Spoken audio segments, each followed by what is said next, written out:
모든 일을 그의 뜻의 결정대로 일하시는 이의 계획을 따라 우리가 예정을 입어 그 안에서 기업이 되었으니 이는 우리가 그리스도 안에서 전부터 바라던 그의 영광의 찬송이 되게 하려 하심이라.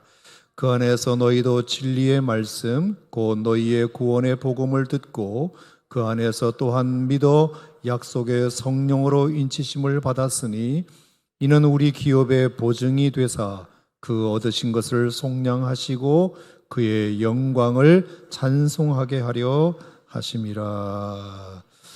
아멘. 여러분 아멘 해주셔서 감사드리고요. 오늘 정말 이 말씀이 여러분에게 아멘 되셨으면 좋겠습니다. 오늘 말씀의 제목을 굳이 붙이자면 인치심과 보증, 이런 제목의 말씀으로 좀 함께 나누겠는데요. 자, 말씀드린 대로 에베소서 1장은 이제 우리가 받은 구원이 얼마나 놀라운가, 우리가 받은 구원이 얼마나 위대한가, 또 우리가 받은 구원이 얼마나 감동적인가, 이런 것들을 언급하고 있는 본문입니다. 자, 그 중에서도 제가 생각할 때 가장 감동적인 것이 있다면 여러분과 나 하나의 구원을 위해서 성부, 성자, 성령께서 다 동원이 되셨다, 이 부분인데요. 에베소 1장 3절부터 14절까지 그것을 우리에게 성경 어디에도 이렇게 아주 함축적으로 밀도 있게 그리고 자세하고 분명하게 성부, 성자, 성령께서 우리 한 사람의 구원을 위해서 어떻게 역할을 하셨고 역사하셨는지를 이렇게 잘 소개하기란 성경 어디에도 없는 것 같습니다. 성부께서 어떤 역할을 하셨고 성자께서 어떤 역할을 하셨고 성령께서 나 한 사람의 구원을 위해서 어떤 역할을 하셨는지 너무나 잘 소개되고 있습니다. 아마 제 생각에는 모르긴 몰라도 어느 해에 하나님께서 천상의 회의를 여셨을 것입니다. 그래서 성부님이 계시고 성자님이 계시고 성령 하나님이 계시고, 그래서 세 분이 회의를 하셨겠죠. 우리가 이 땅에 있는 사람들을 구원해야 되겠는데, 하나님의 자녀 삼아야 되겠는데 우리가 이것을 어떻게 좀 이 역사를 이루어가면 좋겠냐. 그래서 서로 의논을 하셔가지고 세 분이 합의를 찾으시고 그 모든 것에 100% 동의하시고 그리고 오차 없이 역할 분담을 하셔서 그 일을 진행하셨다는 느낌이 들 정도로 에베소 1장 3절부터 14절까지는 우리를 구원하시기 위해서 성부, 성자, 성령 하나님께서 그 삼위의 하나님께서 어떻게 이 일체가 되셔서 그 역할을 하셨는지에 대하여 잘 소개하고 있는 것 같습니다. 자, 말씀을 들었다시피 다시 한번 정리를 해보면, 먼저 성부 하나님은 우리의 구원을 위해서 어떤 역할을 하셨는지 3절부터 6절까지 잘 소개되고 있죠. 자, 그 중에 하나가 우리 3절인데 우리 다 같이 한번 읽어볼까요? 3절 시작. 찬송하리로다 하나님 곧 우리 주 예수 그리스도의 아버지께서 그리스도 안에서 하늘에 속한 모든 신령한 복을 우리에게 주시되. 할렐루야. 자, 하늘에 속한 모든 신령한 복을 우리에게 주시기로 하나님께서 결정하셨다. 자, 이 땅에 살고 있는 저와 여러분들을 포함하여 우리 모두에게 하나님이 무엇을 주시기로 결정하셨느냐 하면 하늘에 있는 모든 신령한 복, 하나님에게서만 경험할 수 있는, 하늘에서만 경험할 수 있는, 땅에서 경험할 수 있는 것이 아니라 하늘나라에서 경험할 수 있는 모든 신령한 복을 우리에게 다 주시기로 결정하셨다. 우리 인간들에게 하나님께서 그것을 주시기로 결정하셨다. 아멘, 아멘. 그리고 나서 하나님께서 그 복을 주실 대상을 택하셨는데 4절에 보면 곧 창세전에 그리스도 안에서 우리를 택하사. 하늘에 속한 모든 신령한 복을 누구에게 주실지를 하나님께서 결정하시고 우리에게 주시기로 택하사. 이게 다 누가 하셨다고요? 성부 하나님께서 그렇게 결정하시고 그리고 복줄 자를 선택하시고, 할렐루야, 선택하시고, 그 다음에 그 택하신 자를 구체적으로 어떻게, 어떤 자격을 부여하셔서 우리에게 복을 주시기로 하셨느냐. 5절 말씀을 읽어보겠습니다. 그 기쁘신 뜻대로 우리를 예정하사 예수 그리스도로 말미암아 자기의 아들들이 되게 하셨으니, 하나님의 자녀로, 당신의 아들과 딸로 우리를 당신의 자녀로 삼으셔서 하늘에 속한 모든 신령한 복을 우리에게 주시기로 결정하셨다. 복받을 대상을 선택하셨는데 그 선택할 대상을 당신의 자녀 삼으셔서 아버지신 하나님께서 자녀 삼으신 우리들에게 하늘의 신령한 모든 복을 주시기로 결정하셨다. 여러분, 이것이 여러분과 저를 향하신 성부 하나님의 계획인 줄 믿으시기를 바랍니다. 아멘. 하늘에 속한 모든 신령한 복을 우리에게 주시기로 결정하시고 우리를 택하사 택하신 자녀를 당신의 자녀 삼으셨다. 여러분, 도대체 왜 하나님이 그렇게 하셨을까요?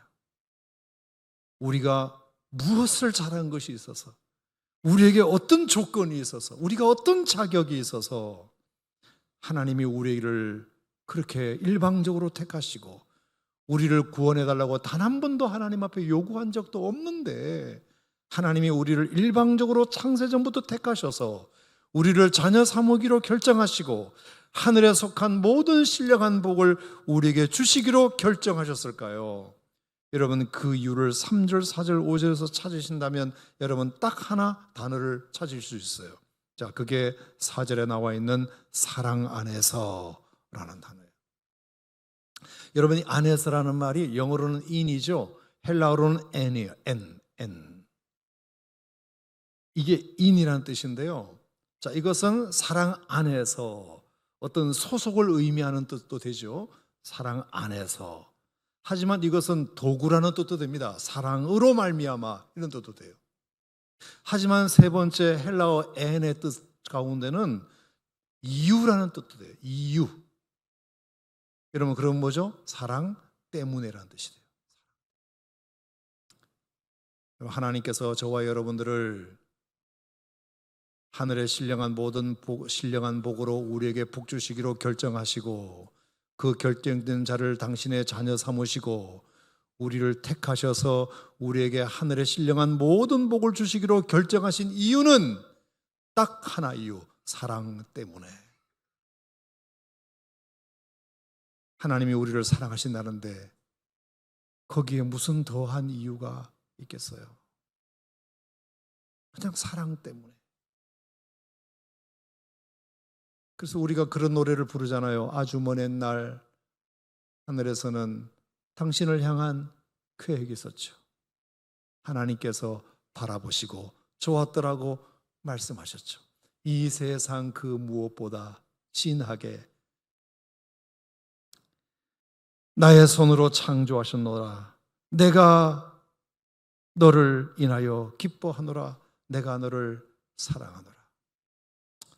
사랑하는 성도 여러분, 우리가 너무나 교회에서 많이 들어서 이게 별일 아닌 것처럼 여겨질 수 있지만 사실 여러분, 교회가 그만큼 강조하는 이유가, 귀가 따갑도록 말씀드리는 이유가 여러분들의 이게 그냥 너무 흔한 얘기라고 생각이 들어서, 너무나 당연한 얘기라고 생각이 들어서 강대상에서 하도 많이 얘기하니까 여러분들이 무디어졌는지는 몰라도 오히려 그것을 반대로 생각하십시오. 이렇게 많이 강조하는 이유는 이것이 제일 우리에게 중요하기 때문입니다.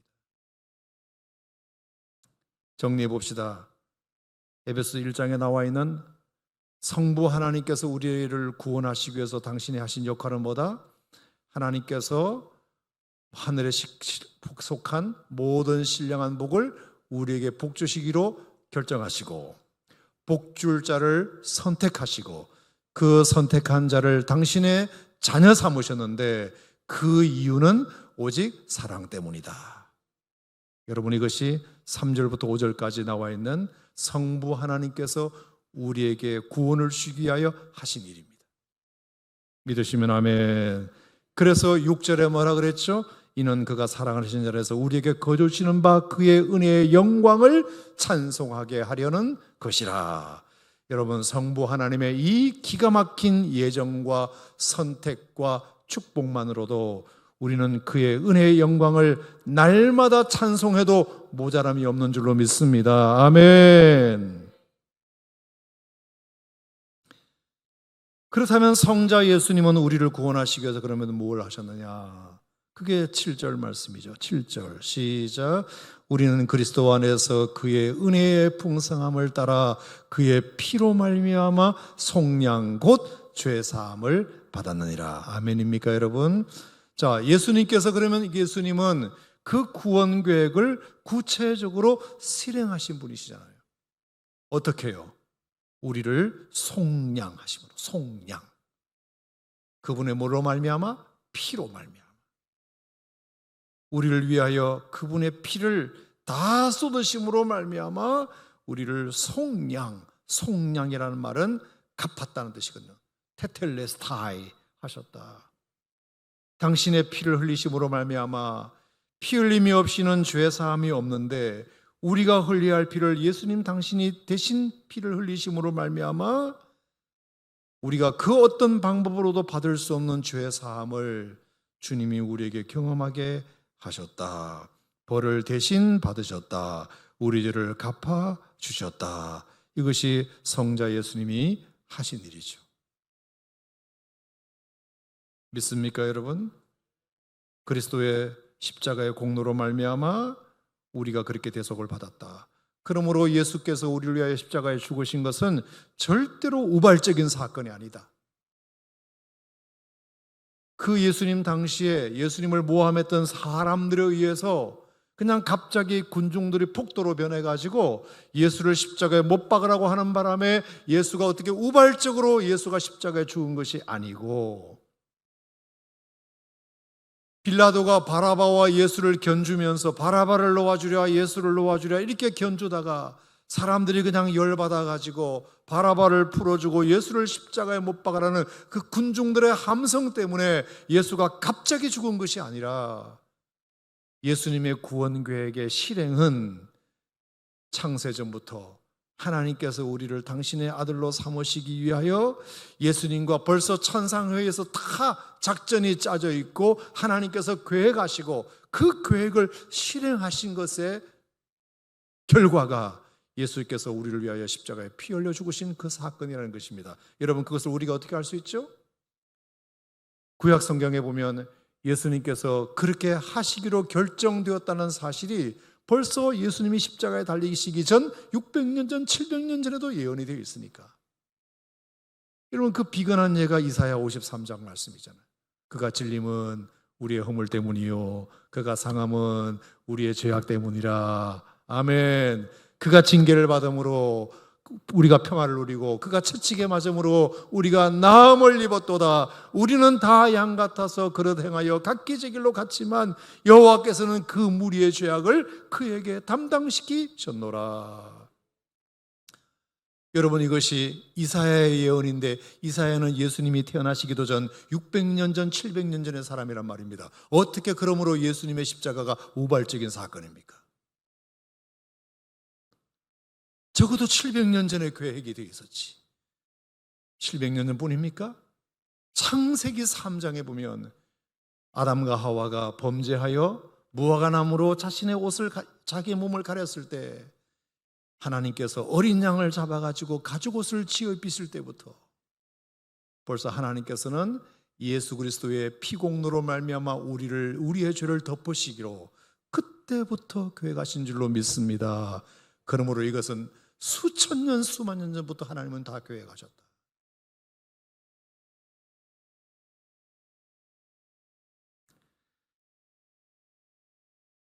예수 그리스도의 속량으로 말미암아 우리가 구속 곧 죄 사함을 받았다. 이것이 예수님이 우리를 위하여 하신 일이죠. 자, 그뿐인가요? 지지난주에 우리가 말씀을 들었듯이 8절에 보면 이는 그가 모든 지혜와 총명을 우리에게 넘치게 하사. 예수 믿고 구원받아 죄사함 받은 우리들에게 예수님께서는 우리에게 지혜와 총명을 주셔서 9절에 그 뜻의 비밀을 우리에게 알리셨다. 예수님이 우리를 위하여 십자가에 피 흘려 죽으심으로 말미암아 지혜와 총명을 주심으로 하늘의 비밀을 알려주시기 시작하셨다. 여러분, 그러므로 예수 그리스도를 구원자로 믿고 고백하는 것은 하늘의 비밀의 문을 여는 열쇠입니다. 열쇠. 아멘입니까 여러분? 비밀번호를 누르는 겁니다. 그게. 그러면 열리잖아요. 열립니다.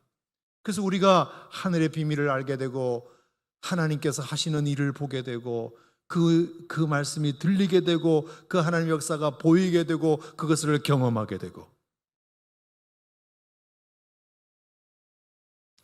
그러므로 예수를 구원자와 주님으로 영접하는 것은 하늘의 비밀을 우리가 아는 데 있어서 중요한 관문입니다. 그게 열쇠예요. 그게 문입니다. 예수님께서 여러분과 저에게 그런 일을 이미 하게 하신 줄로 믿습니다. 자, 그리고 오늘 또 하나 여러분들에게 소개하고 싶은 것이 있는데요. 자, 11절 말씀을 우리가 같이 한번 읽어볼까요? 자, 예수 믿고 구원받아 죄사함 받은 백성들에게 예수님께서 우리에게 하신 일이 있어요. 자, 11절 시작. 모든 일을 그의 뜻의 결정대로 일하시는 이의 계획을 따라 우리가 예정을 입어 그 안에서 기업이 되었으니. 자, 기업이 되었다. 자, 오늘 이 이야기를 여러분과 좀 이제 같이 나눠보고자 하는데요. 기업이 되었다는 말이 이게 뭐냐? 중소기업, 대기업 이런 기업이 아니고요. 이 기업은 영어로 inheritance예요. 상속이란 말이에요. 상속. 우리가 예정을 입어 그 안에서 기업이 되었다는 말은 상속자가 되었다는 뜻이에요. 상속자. 여러분, 상속은 누구한테 하는 거죠? 자식한테 하는 거잖아요. 자식한테. 아버지가 돌아가실 때 자신의 유산을, 자신의 유업을 자식한테 상속시키는 거잖아요. 그러면 그 아버지의 재산을 아들이 갖는 거란 말입니다. 자녀가 갖는 거잖아요. 예수님께서 우리를 위하여 십자가에 피 흘려 죽으심으로 우리에게 죄 사함을 경험하게 하신 이유는 우리를 하나님 나라의 상속자가 되게 하기 위해서, 상속자로 만들기 위해서 주님이 그렇게 하셨다, 이 뜻입니다. 여러분, 이 말은 어떻게 들으셨는지 모르겠어요. 상속자, 상속자. 여러분, 저는 참 어떻게 이런 약속을 예수님이 우리에게 하셨는지 모르겠지만 상속자, 여러분 그러면 무엇을 상속했다는 거죠? 자, 예수님이 우리에게 물려주신 것은 뭐예요? 뭐예요? 나라잖아. 하나님의 나라잖아. 하나님의 나라. 그분의 나라를 우리에게 상속시켜 주셨단 말입니다. 그분의 나라를 우리에게 상속시켜 주셨다. 여러분, 이것의 포인트는 뭐냐면, 자, 우리는 예수 그리스도를 믿고 구원받은 백성들이 그분의 나라에 들어간다고 배웠어요. 들어간다. 그 나라의 백성이 된다고 들었어요. 자, 그것도 맞아요. 그런데 예수님께서 구원받은 우리 백성들에게 당신의 나라의 상속자가 되게 하셨다는 이 말은 그 나라의 백성이 되는 것을 넘어서 그 나라를 상속시켜줬다. 그 나라를 통치하도록, 그 나라의 주권이 되도록, 그 나라의 주인이 되도록. 아멘. 그 나라를 차지하도록. 여러분, 그렇다고 하면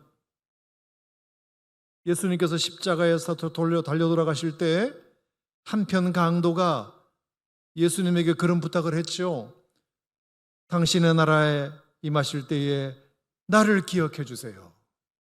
여러분, 그 강도는 죽어 마땅한 강도였어요. 무슨 죄를 얼마나 지었는지는 모르지만 예수님과 함께 달린 세 십자가 중에 하나였어요. 근데 그 사람이 예수님을 쳐다보면서 그전에는 전혀 예수를 몰랐던 사람일 수 있지만 그 예수님께서 십자가에서 한 몇 마디 말씀과 행동을 보고 저분이 진짜 구원자가 분명하구나, 순간적인 믿음으로 하나님 앞 예수님께 고백을 하기를, 당신의 나라에 임할 때에 나를 기억해달라고 부탁을 했어요. 그때 예수님께서 그 한 강도에게 이렇게 약속하셨어요. 그래, 네가 오늘 내가 나와 함께 낙원에 있으리라.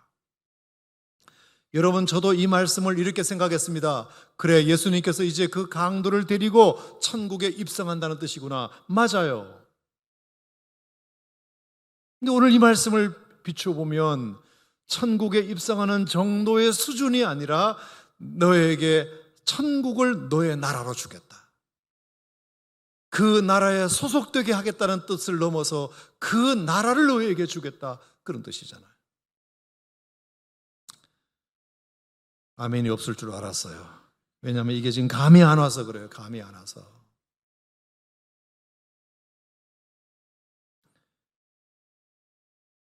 여러분, 에이 무슨 그런 게 다 있냐, 그 나라의 백성이 되는 것이겠지. 물론 맞다니까. 하지만 상속자라는 표현을 일부러 쓰신 이유는 기업이라는 말을 쓰셨잖아요. 그러면 그 기업은 상속이란 뜻이고 그 나라를 당신의 나라로, 우리의 나라로 주시겠다는 것이니까 그 나라를 통치하고 그 나라를 다스리고 그 나라를 점령하고 그 나라를 소유하게 하겠다, 그 나라를 너의 소유로 주겠다, 그런 뜻이란 말입니다. 그래서 제가 성경에 한번 찾아봤어요. 기업이라는 단어를 구약에서는 어떻게 쓰였는지를 한번 찾아봤습니다.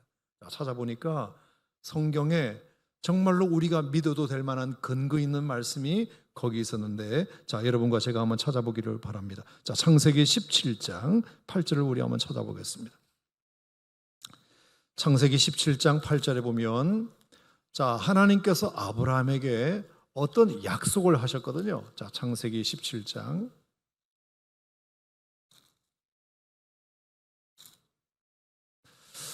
여러분, 저는 오늘 이 밤에 좀 나름 중요한 말씀을 드리고 있다고 믿고 왔어요. 그러니까 여러분이 아멘을 잘 해주셨으면 좋겠어요. 자, 창세기 17장 8절. 자, 아브라함에게 하나님이 어떤 약속을 하셨는지 보세요. 시작. 내가 너와 너의 후손에게 네가 거류하는 이 땅, 곧 가나안 온 땅을 주어 영원한 기업이 되게 하고 나는 그들의 하나님이 되리라. 자, 여기 기업이란 말이 나와요. 자, 여기서 말하는 이 기업은 그 땅의 백성, 그 땅의 백성으로 입적시키겠다는 뜻이 아니라 가나안 온 땅을 너에게 주겠다고 그랬잖아요. 주겠다. 그 땅을 통치하도록, 그 땅을 점령하도록, 그 땅의 주인 노릇을 할 수 있도록 내가 가나안 땅을 너에게 주겠다는 거잖아요. 가나안 땅으로 너희가 이사 가겠다는 것이 아니라 가나안 땅에 한 10평, 한 20평 정도 땅을 주겠다는 것이 아니라 가나안 땅 전체를 너희에게 주겠다, 그런 뜻이잖아요. 맞습니까? 틀렸습니까? 맞죠? 내가 너와 너의 후손에게 네가 거류하는 이 땅 가나안 온 땅을 너에게 주어 영원한 기업이 되게 하겠다. 그러면서 나는 그들의 하나님이 되리라, 이렇게 말씀하셨어요. 하나님께서 가나안 땅을 이스라엘 백성들에게 아브라함에게 주겠다고, 기업으로 주시겠다고 약속하셨어요. 거기 한 30평 줄게, 거기 한 50평 줄게가 아니라 그 땅 전체를 너에게 줄 거야, 이런 뜻입니다. 아브라함에게 약속하시고 나서, 자, 출애굽기에 보겠습니다. 자, 출애굽기 6장을 가보겠습니다. 출애굽기 6장. 자, 아브라함에게 하신 그 약속을 출애굽기 6장 8절에 보면은 하나님이 또 누구에게 하셨느냐 한번 보겠습니다. 6장 8절 다 같이 시작. 내가 아브라함과 이삭과 야곱에게 주기로 맹세한 땅으로 너희를 인도하고 그 땅을 너희에게 주어 기업을 삼게 하리라. 나는 여호와라 하셨다 하라. 자, 창세기 17장에서 아브라함에게 하신 약속은 우리가 봤는데, 알고 보니까 그 아브라함에게 하신 약속은 이삭에게도 하셨고, 그리고 야곱에게도 하셨고, 그리고 이제는 누구한테도 하고 계시다? 모세에게도 하고 계시다. 그 모세에게 동일하게 하나님께서 하신 약속이 뭐냐? 그 땅을 너희에게 주어 기업을 삼게 하리라. 여러분, 기업이란 말을 빼버리면 뭐가 될까요? 그 땅에 내가 너희에게 한 100평 줄게, 그것이 아니라 그 땅을 너희에게 주어, 그 땅 전체를 너희에게 주어 기업을 삼게 하리라. 대대로 상속할 수 있도록 기업을 삼게 하리라. 나는 여호와라 하셨다 하라, 이렇게 말씀하셨어요. 자, 그러니까 가나안 땅을 하나님께서 아브라함에게 주겠다고 약속하시고, 이삭에게 주겠다고 약속하시고, 야곱에게도 약속하시고, 그리고 드디어 출애굽기 6장에서는 모세에게도 약속하셨다. 자, 그러면 결과가 어떻게 되는지를 보겠습니다. 자, 여호수아 11장을 보겠습니다. 여호수아 11장.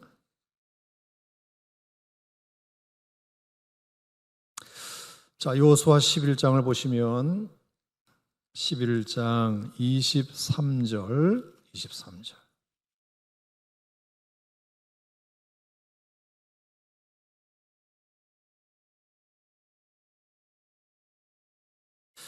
자, 다 같이 한번 읽어볼까요? 11장 23절 시작. 이와 같이 여호수아가 여호와께서 모세에게 말씀하신 대로 그 온 땅을 점령하여 이스라엘 지파의 구분에 따라 기업으로 주매 그 땅에 전쟁이 그쳤더라. 아멘. 그 온 땅을 점령하여 이스라엘 지파의 구분에 따라 기업으로 주매. 창세기 17장에서 아브라함에게 하나님께서 약속하신 것을 이삭에게도 약속하시고 야곱에게도 약속하시고 모세에게도 약속하시더니 드디어 그것이 누구를 통해서 성취가 되었느냐 하면 여호수아를 통해서 성취하셨다. 그 약속을 이루셨다는 뜻이 됩니다. 그러므로 하나님께서 여호수아에게 주신 그 땅은 여호수아야, 네가 이 백성의 주인은 따로 있지만 네가 한 100평 정도 가질 수 있도록, 아니 한 3000평 가질 수 있도록 내가 땅을 줄게, 이 뜻이 아니라 이스라엘 백성들에게 그 땅을 소유할 수 있도록 하나님께서 허락하셨다는 뜻이잖아요. 여러분, 그게 기업이에요. 그게 기업입니다. 자, 그러면 이 단어를 그대로 우리가 천국으로 가져와 봅시다. 에베소서로 가져와 보세요. 하나님께서 당신의 아들 된 백성들에게 당신의 나라를 기업으로 주셨다는 이 말은 그 천국에 네가 들어가면 한 10평짜리 아파트를 차지하게 될 것이다, 20평짜리 어떤 사람은 차지하게 될 것이다, 이 뜻이 아니라 그 천국을 너의 소유로 주겠다는 그런 뜻이잖아요.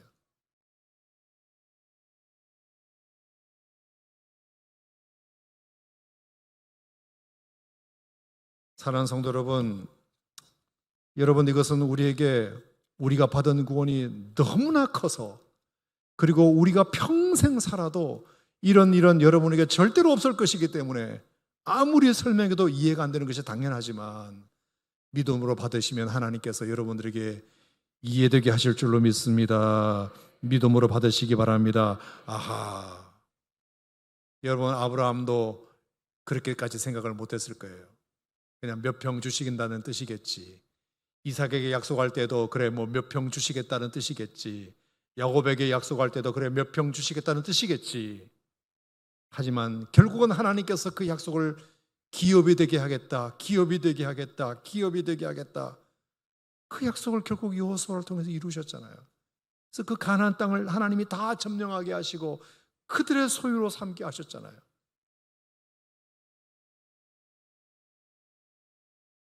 그 기업이라는 단어를 에베소에서 썼다는 얘기는 마찬가지예요.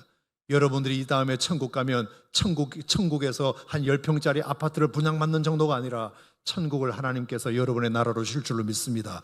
여러분의 나라로 하나님이 주신다. 그래서 요한계시록 22장에 가면 심지어 어떤 말씀도 있냐면 너희가 주님과 함께 왕노릇 하리로다, 이런 표현이 있어요. 왕노릇 하리로다.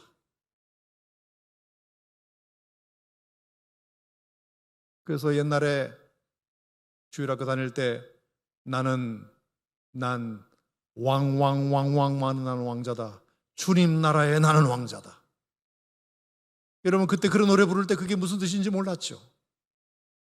내가 무슨 왕자야, 내가 무슨 공주야. 주님과 함께 왕노릇하리로다. 하나님께서 우리에게 그런 은혜를 구원을 통해서 주셨다.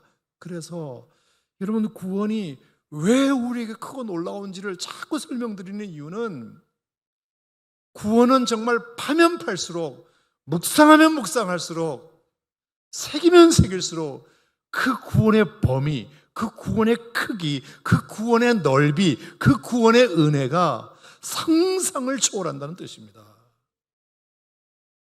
하나님께서 우리에게 구원을 주시기 위해서 창세전부터 계획하시고 하늘에 신령한 모든 복을 우리에게 주시기로 결정하시고 우리를 자녀 삼으시고, 그리고 그 구원 계획을 예수님을 통해서 실행하시고, 그 예수님을 통해서 우리를 기업 삼으시고, 그리고 성령께서 그 기업에 대해서 보증까지 해주시고. 여러분 우리 놀라운 장면을 다시 한번 보실까요? 자, 에베소서 1장. 자, 그래서 여러분 에베소서 1장을 자꾸 묵상하시면 힘들고 어려울 때마다 왜 내게 이렇게 복이 없을까 생각할 때마다 여러분 에베소서 1장만 묵상해도 여러분 다시 한번 여러분 마음속에 정말 예수 믿고 구원받은 은혜가 얼마나 놀라운지를 알게 되리라 생각합니다. 자, 13절 말씀을 우리 같이 한번 읽어보겠습니다. 13절 시작. 그 안에서 너희도 진리의 말씀 곧 너희의 구원의 복음을 듣고 그 안에서 또한 믿어 약속의 성령으로 인치심을 받았으니 이는 우리 기업의 보증이 되사. 여러분 우리가 받을 기업에 대해서 성령께서 보증이 되신다. 자, 보증이 뭐죠? 보증이 뭐예요? 확인해 주는 거잖아요. 성령께서 확인해 주는 거잖아요. 성령께서 보증서를 주시는 거잖아요. 성령께서 보증서 주신다. 기업의 보증이 되사 그 얻으신 것을 속량하시고. 자, 속량이라는 말이 한 번 더 나와요. 속량이라는 말은 뭐라 그랬죠? 값을 지불하는 것을 말해요. 값을 지불하시고. 성령께서 우리에게 그 나라를 주시려고 성령께서 대신 값을 지불하시고. 저도 이게 말주변이 없어가지고요, 그리고 이게 상상이 안 돼서 여기까지밖에 내가 결정적으로 말주변이 없거든요. 여러분 우리가 땅 몇 평을 사는데, 이래서 뭐 한 평에 1,000만 원이다 그러면 10평을 사면 1억이잖아요. 그러면 그 돈을, 내가 그 땅을 사고 싶으면 내가 돈을 내야 돼. 내가 속량을 해야 되잖아. 내가 돈을 지불해야 그 땅을 살 수 있는 거잖아요. 근데 그 사고 싶은 땅을 누가 대신 돈을 내줬어. 그게 속량이란 말입니다. 그러면 그 땅이 내 소유가 되는 거죠. 여러분 천국이라는 이 어마어마한 나라를 우리가 사기 위해서, 내 소유로 삼기 위해서 도대체 우리가 얼마나 많은 돈을 지불해야 될까요?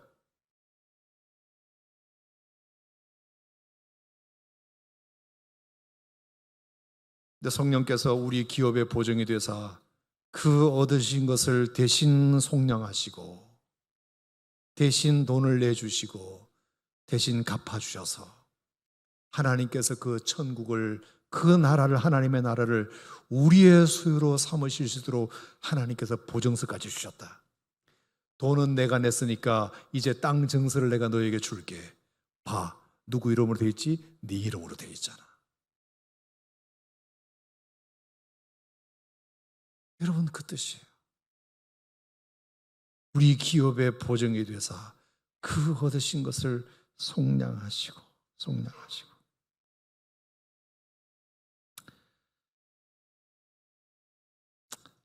하나님께서 우리에게 그런 은혜를 주셨다. 자, 그럼 한번 정리를 해봅시다.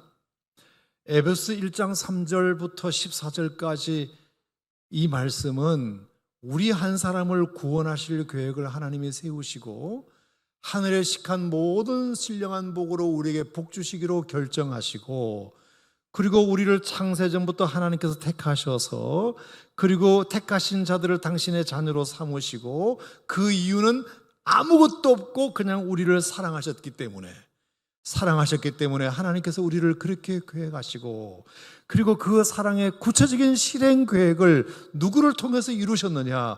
예수님을 통해서 이루셔서 당신의 핏값으로 말미암아 우리를 속량하셔서 사탄의 압제 가운데 있는 우리를 테텔레스타이로 사주셔서 당신의 소유로 삼으셨다. 지혜와 총명을 주셔서 하늘에 속한 비밀을 알게 하여 주시고, 그리고 당신의 나라를 우리의 것으로 기업으로 주셔서 하나님께서 당신의 나라를 우리의 소유로 주셔서 선물로 주시고, 여러분, 왕자가 가지고 있는 놀라운 특권은 뭡니까? 아버지가 왕이면, 아버지가 돌아가시면 이 나라를 내가 물려받는 거잖아요. 아멘입니까, 여러분? 그 나라를 물려받는 거잖아. 어떻게 왕자가 그 나라의 20평짜리 아파트, 30평짜리 아파트 물려받는 것을 끝나겠습니까? 왕자의 특권은 나라를 물려받는 겁니다. 하나님의 아들이고 하나님의 자녀면 그 나라를 물려받는 거예요. 하나님의 나라의 소유가 되는 겁니다. 그것이 기업이 되게 하셨다는 말씀이에요. 그리고 성령께서 그것에 대한 보증서를 주셨다. 문서를 주셨다. 문서. 여기 네 이름 봤지? 이제 이 땅은 너의 것이야. 하나님의 나라는 너의 것이야. 그게 성령께서 기업의 보증이 되셨다는 뜻입니다. 그러니 그의 영광을 우리가 어떻게 찬송하지 않을 수 있겠습니까? 자, 또 하나 여러분들에게 설명드릴 것이 하나 더 있어요. 자, 성령께서 우리에게 하신 역할은 예수님께서 우리에게 당신의 나라를 우리의 상속으로 주셨다는 것에 대하여 보증이 되셨다는 말씀과 더불어 13절에 보면 이런 말씀도 있어요. 자, 13절 같이 읽겠습니다. 그 안에서 너희도 진리의 말씀 곧 너희의 구원의 복음을 듣고 그 안에서 또한 믿어 약속의 성령으로 인치심을 받았으니. 자, 성령께서 우리에게 하신 역할 중에 또 하나는 중요한 역할이 뭐냐? 인을 치셨다. 인치셨다. 여러분, 인치셨다는 말은 뭐죠? 도장을 찍었다는 말이죠. 자, 그래서 문서 같은 데 보면은 이게 괄호 열고 인 이렇게 돼 있어요. 거기는 뭐 하는 곳이죠? 도장 찍는 단이죠. 도장 찍는 곳이잖아요. 성령께서 우리를 인치셨다는 말은 자신의 소유로 삼으셨다, 자기 것으로 삼으셨다, 그런 뜻이에요. 예수 믿는 우리에게 도장을 콱 찍으셔서 이거는 이제 내 거야, 그렇게 주께서 확정하셨다는 뜻입니다. 천국을 소유 삼게 하셨을 뿐만 아니라 우리를 당신의 소유로 삼으셨다, 그것을 인치셨다, 이렇게 말씀하세요. 자, 성령께서 우리에게 그런 역할을 하셨다는 것은 얼마나 우리에게 놀라운 축복인지 몰라요. 그래서 베드로전서 2장 9절인가요? 너는 택한 족속이요 왕 같은 제사장들이요 거룩한 나라요 그의 소유된 백성이니. 하나님께서 우리를 당신의 소유로 삼으셨다. 이사야 43장 1절에도 보면 이렇게 말씀했어요. 야곱아 너를 창조하신 이가 이제 말씀하시느니라. 이스라엘아 너를 지으신 이가 이제 말씀하시느니라. 내가 너를 구속하였고 너를 지명하여 불렀나니 너는 내 것이라. You are mine. 너는 내 것이라. 너는 내 것이라. 이제 여러분과 저는 하나님의 사람이 되었고 예수 그리스도의 구로 말미암아 구속고 죄 사함을 얻었다면 여러분과 저는 이제 하나님의 소유가 되었습니다. 하나님의 것이 되었습니다. 하나님의 것. 하나님의 것인 백성들에게 주님께서 약속하신 것이 뭐예요? 물이 너를 침몰치 못할 것이다. 네가 물 가운데 지날지라도 침몰치 못할 것이다. 불 가운데 지날지라도 너를 사르지 못할 것이다. 여러분, 얼마나 안정적이에요. 얼마나 든든해요. 얼마나 평안해요. 하나님께서 당신의 소유 삼으셔서 물 가운데 지날지라도 너를 물이 침몰치 못할 것이며 불이 너를 사르지도 못할 것이다. 왜? 너는 내 것이니까. You are mine. 너는 내 것이니까. 내가 돌볼 거니까.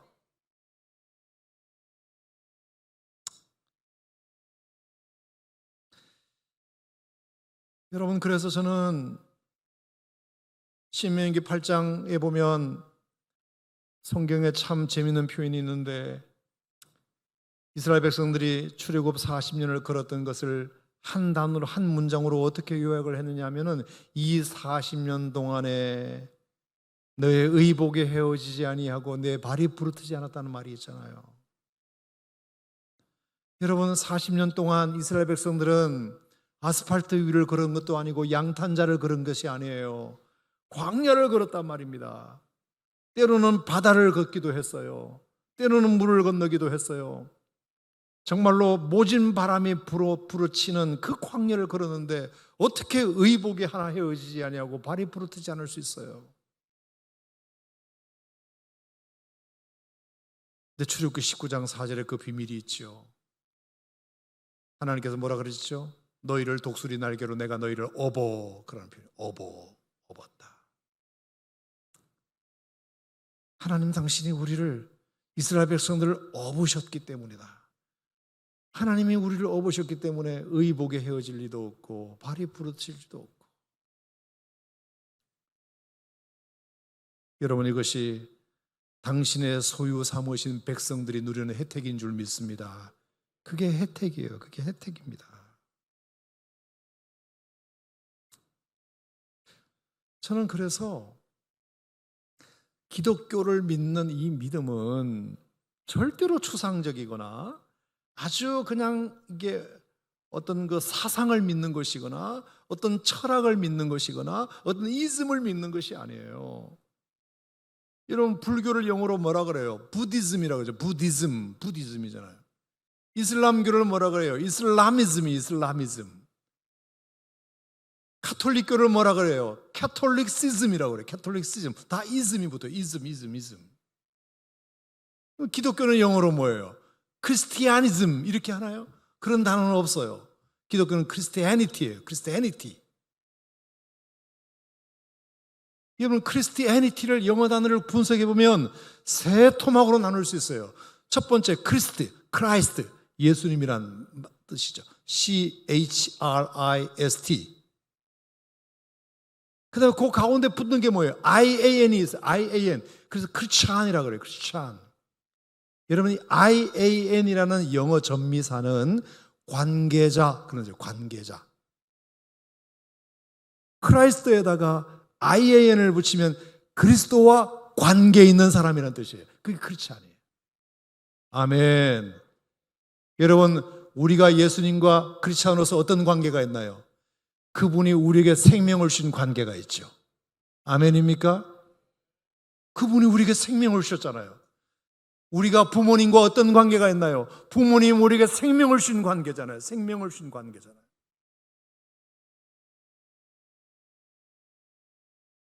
또 어떤 관계가 있나요? 우리 크리스찬이면 크라이스트와 어떤 관계가 있나요?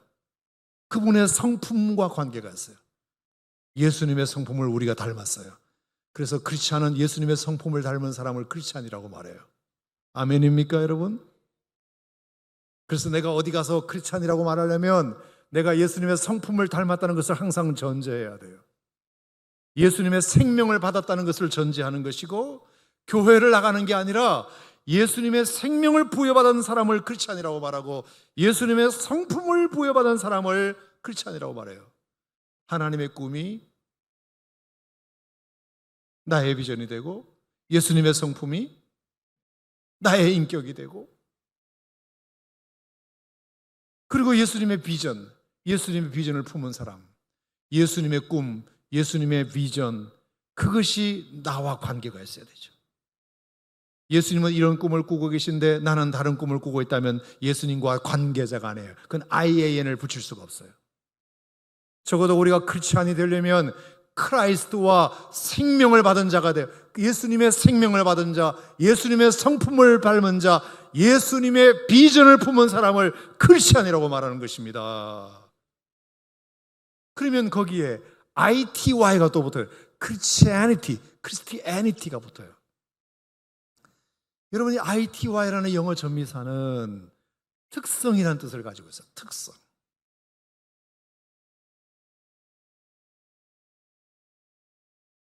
그러므로 크리스찬의 특성을 가지고 있는 사람. 크리스찬에게는 이런 특성이 있어요.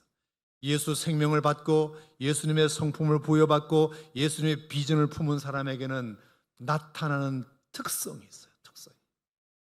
여러분, 그게 뭘까요? 여러분이 말해보세요. 사랑의 특성이 있겠지. 예수 믿는 사람들에게는 어떤 특성이 있죠? 남다른 사랑이 있어요. 남다른 사랑. 용서를 할 수 없는데 용서가 돼. 그게 남다른 사랑을 가진 사람이에요. 소망이라는 특성도 있어요. 그래서 절대로 소망을 가질 수 없는 상황인데 사람들은 그 상황이 모두가 절망하는데 이상하게 어떤 사람은 소망을 붙들고 있어. 그러면 크리스찬, 기독교 신앙을 가진 사람이에요.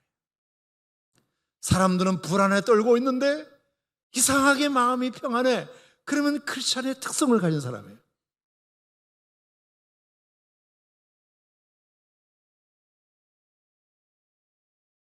지혜를 가지고 용기를 가지고 충성을 다하고 사랑이 있고, 여러분 이것을 기독교라고 말해요. 기독교. 여러분, 기독교는 절대로 사상이 아닙니다. 이즘이 아닙니다. 이거는 영어 단어에도 그런 단어가 없어요. 기독교는 그리스도를 믿는 사람이 가지고 있는 특성이 기독교예요. 그게 소망입니다. 그게 사랑이에요. 그게 용기예요. 그게 지혜입니다. 그게 평안입니다. 그게 소망입니다. 여러분, 성령께서 예수 믿은 사람들에게 인쳐 주셨습니다. 자신의 소유로 삼으셨습니다. 아멘입니까? 우리가 주님의 소유가 되면 나타나는 특성들이 있습니다. 특성이 있어요. 특성. 우리가 주님의 소유고, 우리가 주님의 소유이고, 또 우리를 주님의 소유 삼으셨다면 나타나는 특성이 분명히 있어요. 그것이 말씀드린 여러 가지 성품들이에요. 그것이 다 우리에게, 성령께서 우리에게 해주시는 역할들이에요. 그것을 우리는 성령의 열매라고 말해요. 성령의 열매. 성령을 소유 삼으신 사람들, 성령의 인을 받은 사람들은 나타나는 성령의 여러 가지 열매들이 있어요. 열매들이.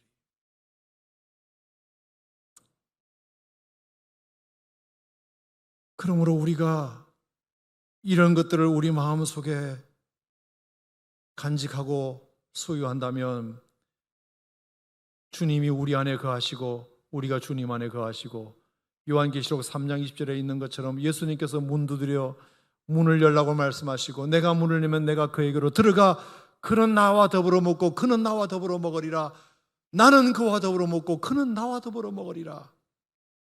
주님과 함께 동고동락하면서 그분이 내 삶의 주인이 되셔서 이제 그분의 가진 특성을 우리의 특성으로 삼게 되고, 우리에게도 그런 특성이 나타나게 되고, 여러분, 이것이 성령께서 우리 가운데 인쳐주신, 성령께서 인을 쳐주신 것에 대한 놀라운 축복인 줄로 믿습니다. 여러분, 이제 그것을 여러분에게 준 줄로 믿고 여러분에게 이제 개발해 나가야 됩니다. 개발해 나가야 돼요. 자꾸 개발해 나가야 돼요. 여러분, 분명히 하나님께서 여러분에게 그런 은혜를 주셨으니까 이제 여러분들이 그런 것을 발휘할 수 있는 기회를 하나님께서 자꾸 주실 거예요.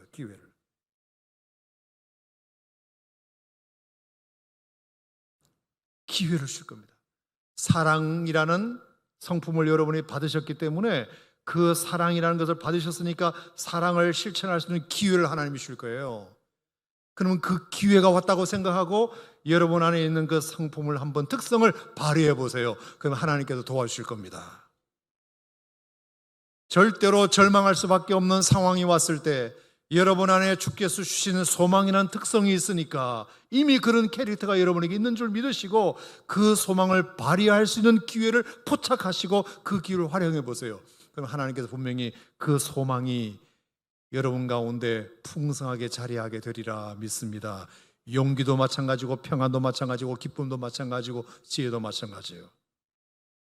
이미 여러분 안에 그것을 주셨으니까, 인을 쳐주신 이상 주님이 여러분에게 그런 특성을 분명히 주셨다고 저는 믿어요. 자, 그러면 이제 한번 말씀을 정리를 해보죠. 자, 복습 시간입니다.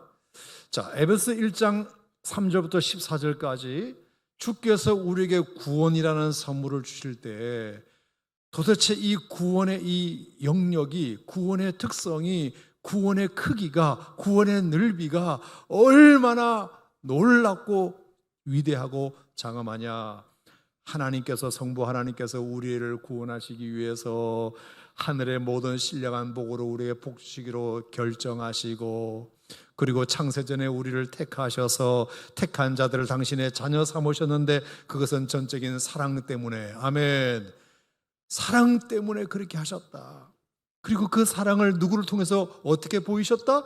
예수 그리스도의 십자가의 피로 보이셨다. 자신을 희생함으로, 자신을 헌신하심으로 죄 없으신 예수님께서 우리를 얼마나 사랑하시는지를 당신의 십자가로 보여주셨다.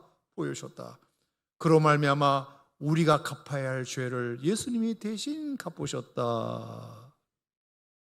그래서 당신의 자녀로 삼으셔서 지혜와 총명을 주심으로 하늘나라의 비밀을 이제 공개하시고, 그리고 당신의 나라의 기업으로 삼으셔서 이제 내가 나의 나라를 너에게 줄게. 그게 기업입니다. 그게 상속이에요. 그리고 성령께서 그 기업에 보증을 주셔서, 증서를 주셔서, 우리 가운데 주셔서 성령께서 그렇게 보증서를 갖고 계시니 절대로 이제 이 나라는 누구에도 빼앗아갈 수 없을 거야. 빼앗을 자가 없어. 성령께서 보증하셨다고. 보증. 할렐루야. 보증하셨다. 그러면서 성령께서 우리에게 인을 주셔서, 도장을 찍으셔서 당신의 소유 삼으셔서 예수님이 가지고 계신 그 성품을, 그 특성을 우리에게 그대로 다 전수하셨어요. 다 전수하셨어요. 생명도 주시고 성품도 주시고 그리고 비전도 주셔서, 그로 말미암아 우리가 이제 예수님이 가지신 그 모든 성품을 우리도 고스란히 닮을 수 있도록, 그리고 발휘할 수 있도록, 그것에 대한 열매가 나타날 수 있도록 우리에게 이렇게 만들어 주셨다. 그것이 소망이든, 그것이 평안이든, 그것이 기쁨이든, 그것이 사랑이든, 그것이 능력이든, 그것이 용기든, 그것이 지혜이든 간에 주님 안에 있는 모든 능력들이, 특성들이 우리에게 나타나게 해 주셨다. 여러분, 이것이 크리스티애니티, 그게 기독교입니다. 기독교. 그러므로 여러분들에게는 이런 능력이 이미 주어진 줄 믿으시길 바라요. 이미 주어진 줄 믿으시기 바랍니다. 예수 믿는 것 따로, 이 능력 따로가 아니라 예수 믿은 것 안에 다 포함되어 있으니 이제 주님이 주시는 기회를 따라 여러분이 그것을 믿고 활용해 보시면 되는 겁니다. 그는 분명히 하나님께서 그런 은혜를 하나님께서 더하여 주실 줄로 분명히 믿습니다. 아멘. 자, 저는 오늘까지 수차례에 걸쳐서 구원에 대하여 여러분에게 설명을 드리면서 오늘 좀 마무리를 하고 싶어요. 저는 여러분이 어떤 상황 속에서도 하나님이 여러분들을 구원을 계획하시고 예수님이 구원을 실행하시고 성령께서 그 구원을 보증해 주시는 것을 절대로 믿으시길 바랍니다. 믿으시길 바랍니다. 그리고 그 안에는 아름다운 특성을 갖고 계시니 그 특성을 여러분 잘 활용하셔서 하나님 앞에 쓰임받아 하나님께 영광을 돌리면 얼마나 좋을까. 여러분, 그것이 여러분에게 무기가 되시길 바랍니다. 그것이 지혜가 되시길 바라요. 그것이 용기가 되시길 바랍니다. 그것이 평안이 되시길 바랍니다. 그게 기쁨이 되시길 바랍니다. 그래서 어디 가든지 나는 크리스찬이다, 그리스도를 믿는 사람이다, 그리스도와 관계자다. 관계자. 그 관계자가 가지고 있는 특성을 여러분이 잘 발휘하셔서 사신다면 여러분의 삶에 놀라운 주의 은혜를 부어주실 줄로 믿습니다. 함께 기도하겠습니다. 하나님 아버지,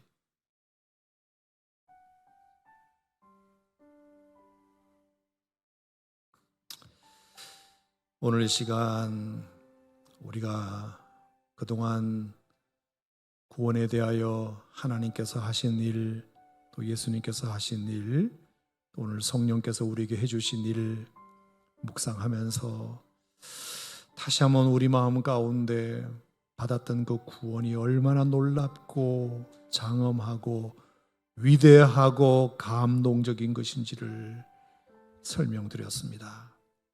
저의 부족한 입술로 전한 설명보다 성령께서 우리들에게 감동을 주셔서 하나님 이것이 믿어지게 하여 주시고 아버지 가슴 벅차오르는 감동이 되게 하여 주셔서 이것이 저들에게 능력이 되게 하여 주시옵소서.